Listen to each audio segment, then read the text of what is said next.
Salut tout le monde. Aujourd'hui, on va parler d'un truc qui pourrait vous intéresser si vous faites de la planche, du windsurf, du kite, du surf, du paddle, des sports d'eau. Ce truc-là, c'est le Surflogic Pro Dryer. Alors en fait, c'est quoi concrètement? C'est une espèce de porte-manteau en forme de sèche-cheveux ou de sèche-cheveux en forme de porte-manteau, je sais pas. Sur le papier, ce machin est capable de sécher ta combinaison mouillée en 20 minutes chrono.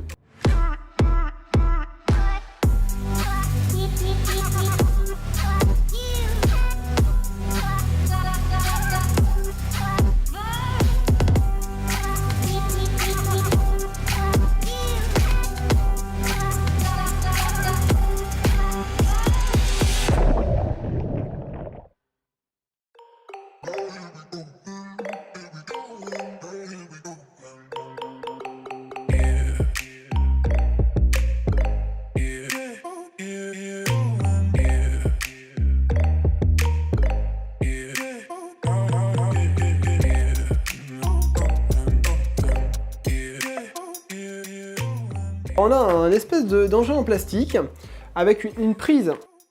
Il est alimenté sur du 220 volts. On le branche sur le courant. Il est équipé d'un petit mousqueton qui te permet de l'accrocher chez toi. Après, tu viens mettre ta combinaison autour, tu l'allumes et tu laisses tourner. Concrètement, à l'intérieur, tu as un ventilateur, une petite résistance, un peu comme dans vos sèche-cheveux. Quand le ventilateur souffle, il va envoyer de l'air chaud dans ta combarre. Il va la gonfler et ça va la sécher en mode express. C'est super pratique quand on est en hiver et que tu n'as qu'une combinaison, que tu vas naviguer le matin et tu vas aller renaviguer l'après-midi. On a tous vécu ce moment où tu prends ta combi dans ton coffre de bagnole, elle est mouillée, elle est dégueulasse et c'est pas très agréable. Merci à Holywin qui m'a prêté le Pro Dryer pour que je le teste. L'idée dans cette vidéo, c'est de voir est-ce qu'il tient ses promesses. Sur le papier, il est capable de sécher une combinaison mouillée en 20 minutes. La nuance qu'il faut bien intégrer, c'est que, en fonction de l'épaisseur de la combinaison, le temps de séchage va aller de 20 minutes à 60 minutes. Au bout d'un certain temps, il s'éteint automatiquement, pour pas qu'il y ait trop de dégagement de chaleur, ou une sécurité, je sais pas, en tout cas c'est plutôt pas mal. Alors évidemment, tu vas me dire, pour tester, il faut avoir une combinaison mouillée. Ça tombe bien, aujourd'hui, on a du vent, et en ce moment, de manière générale, on a pas mal de vent sur la côte. Tout de suite, session, et au retour, on met tout ça à sécher, on voit ce qu'il a dans le slip, et on voit s'il tient ses promesses. Session.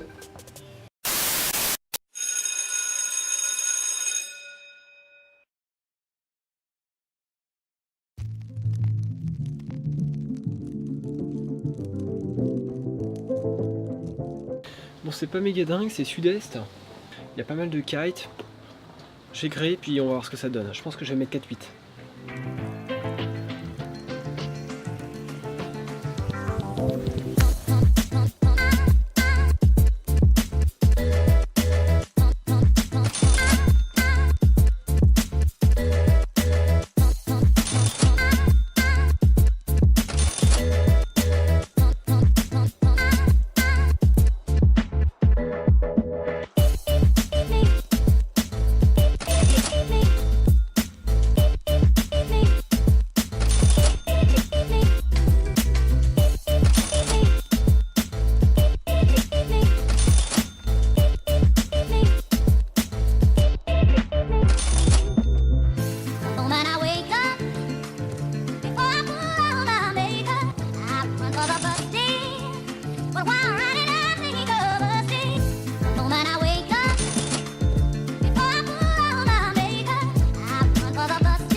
A few moments later. Retour de session, c'était pas mal. Ma combi était crade, évidemment, donc bien mouillée. Pour aller plus loin dans le délire, je vais bien la rincer. Donc, je l'ai bien imbibée à l'extérieur et à l'intérieur. Voilà. Donc là, je peux pas faire mieux. Hein. est bien mouillé là. J'ai pris la combi la plus chaude que j'ai, c'est une 5.4. C'est une O'Neill. Donc là, elle est vraiment hyper humide. Je vous conseille de les laisser s'égoutter un peu quand même. On est bien. Je l'ai même pas laissé s'égoutter. Ça va être un test réaliste. Pas de triche entre nous. Je vais la remettre à l'endroit. Pour la faire sécher. Voilà. Donc je précise qu'on est dans un garage. Il y a une chaudière à côté. Il fait 19-20 degrés, je pense. On n'est pas dans une salle de bain ou une buanderie, donc l'air n'est pas hyper chaud non plus. Et c'est pas un air ultra sec.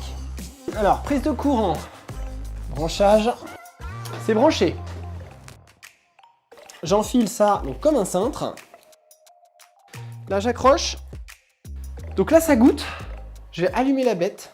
Et c'est parti, mon kiki.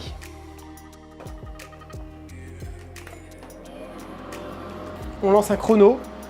Démarrer un chronomètre. C'est parti. Bon. Je vous propose qu'on se fasse un premier point dans 20 minutes pour voir où on en est. Alors là, tu vois que la combi se gonfle un peu. Je sens l'air chaud qui sort par la manche. Donc c'est vraiment... Ouais, ça sort bien par les jambes aussi. Donc je pense que le processus d'égouttage va être forcément accéléré. On a de l'air chaud, la combi est gonflée. C'est cool, on va voir ce que ça donne. À tout à l'heure.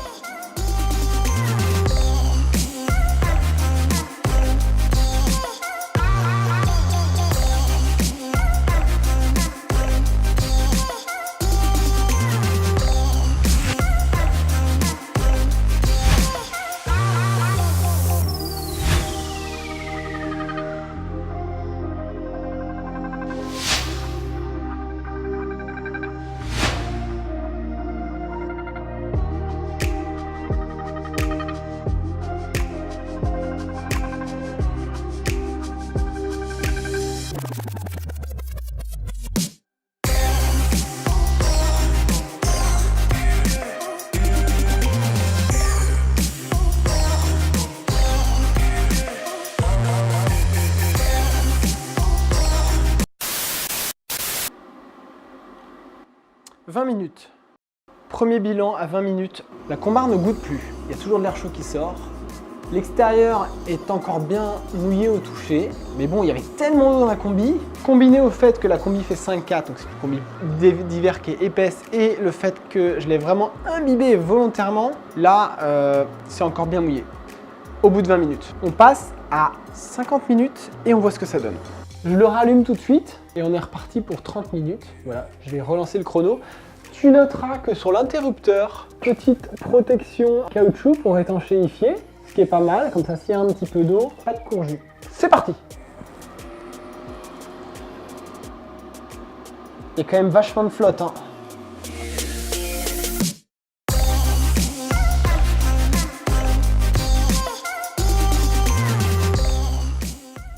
On arrive quasiment à 50 minutes. Je viens de rentrer dans la pièce. La combi m'a l'air d'être quasiment sèche au toucher. On va regarder ça en détail. Elle est sèche au toucher. Bien sèche au niveau du corps. En haut, pareil. Légèrement humide encore en bas, légèrement humide aux extrémités, mais c'est normal, c'est là que toute l'eau descend. En tout cas, elle est bien sèche et chaude. Il y a toujours de l'air qui sort au niveau des extrémités. Par contre, l'air là est frais, c'est pas de l'air chaud. Donc, il y a un système de régulation. Au bout d'un moment, l'air continue à souffler, mais la chaleur se coupe. Ça évite d'envoyer trop de chaleur dans la combi, ça évite de trop consommer d'énergie. Ça permet de ne pas bouillir la combi aussi, je pense. Je vais laisser tourner le compteur jusqu'à 1 heure. Pour moi, 60 minutes, c'est une pause raisonnable. Si tu fais une pause de moins d'1 heure, tu gardes ta combi sur toi. Si tu fais une pause d'1 heure, tu as le temps d'aller bouffer, tu as le temps de répondre à 2-3 mails, bosser un peu, passer un coup de fil. Voilà, tu as le temps de faire des choses et tu retournes à l'eau après. Donc ça justifie le fait d'enlever ta combi pour la remettre après. Si tu fais une pause de moins d'1 heure, honnêtement, tu gardes ta combi sur toi. C'est juste la pause pour aller chercher un sandwich à la boulangerie du coin et tu repars sur l'eau juste après.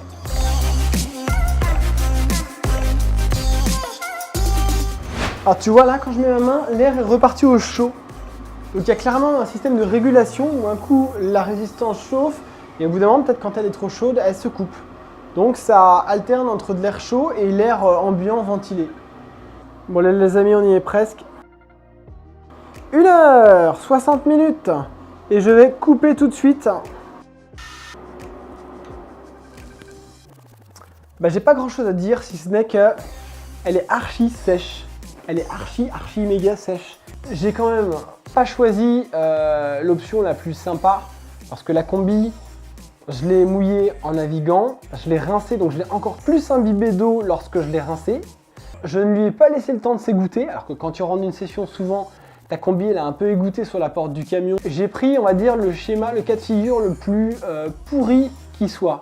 Et j'ai pris une combi qui fait 5,4, donc je pense que tu fais ça au printemps dans une pièce où il fait relativement chaud, une salle de bain avec une combi qui fait 3,2, ça sèche beaucoup plus vite. Là, on est sur une combi qui est épaisse, qui retient l'eau et qui était vraiment gorgée d'eau.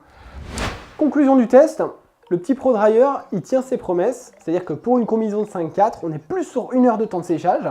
Le 20 minutes, c'est l'argument choc qui est utilisé par la marque. Alors, c'est vrai, oui, mais c'est vrai pour des combinaisons qui sont assez fines. Donc, il faut bien lire entre les lignes. Mais après, ils sont honnêtes sur leur site, ils l'écrivent comme ça. Donc, ouais, carrément. Alors, perso, est-ce que j'investirais dans ce truc-là? Ça coûte 159 € TTC, tarif public. Peut-être pas, parce que moi, j'ai déjà un système avec 2 combinaisons d'hiver, 2 combinaisons de 5,4. Quand il y en a une que j'utilise, l'autre est en train de sécher. C'est assez limite parce qu'en fait, une combinaison, il faut toute une nuit pour qu'elle sèche, même dans une salle de bain bien chauffée. Et souvent, même le lendemain, quand tu la retournes, elle est sèche d'un côté, mais elle n'est pas complètement sèche de l'autre. Donc, ce truc-là est effectivement certainement plus efficace, mais on peut juste s'interroger sur la consommation énergétique de l'engin, même si on a vu que ça chauffait par moment, et par moment la résistance se coupe. Par contre, je trouve ça méga hyper bien pour des gens qui tiennent des surf shops et qui sont beaucoup sur l'eau, pour des gens qui tiennent des écoles de voile et qui naviguent souvent, qui ont une combi à mettre le matin, recombi l'après-midi, qui vont passer du temps sur l'eau et qui ont besoin d'avoir ce petit confort, ce petit bonus confort en plus. Ça coûte 159 balles, mais bon, ça peut trouver une utilité si tu passes vraiment beaucoup de temps sur l'eau. Voilà. Après, remettre une combinaison mouillée, froide, c'est un petit peu chiant, c'est vrai que c'est pas très confort, mais ça se fait quand même, on le fait tous. En tout cas, merci à Holywin Surf Shop Pornichet d'avoir pu me prêter le matos pour le tester. Et on se dit à plus, c'était Adou, bye bye.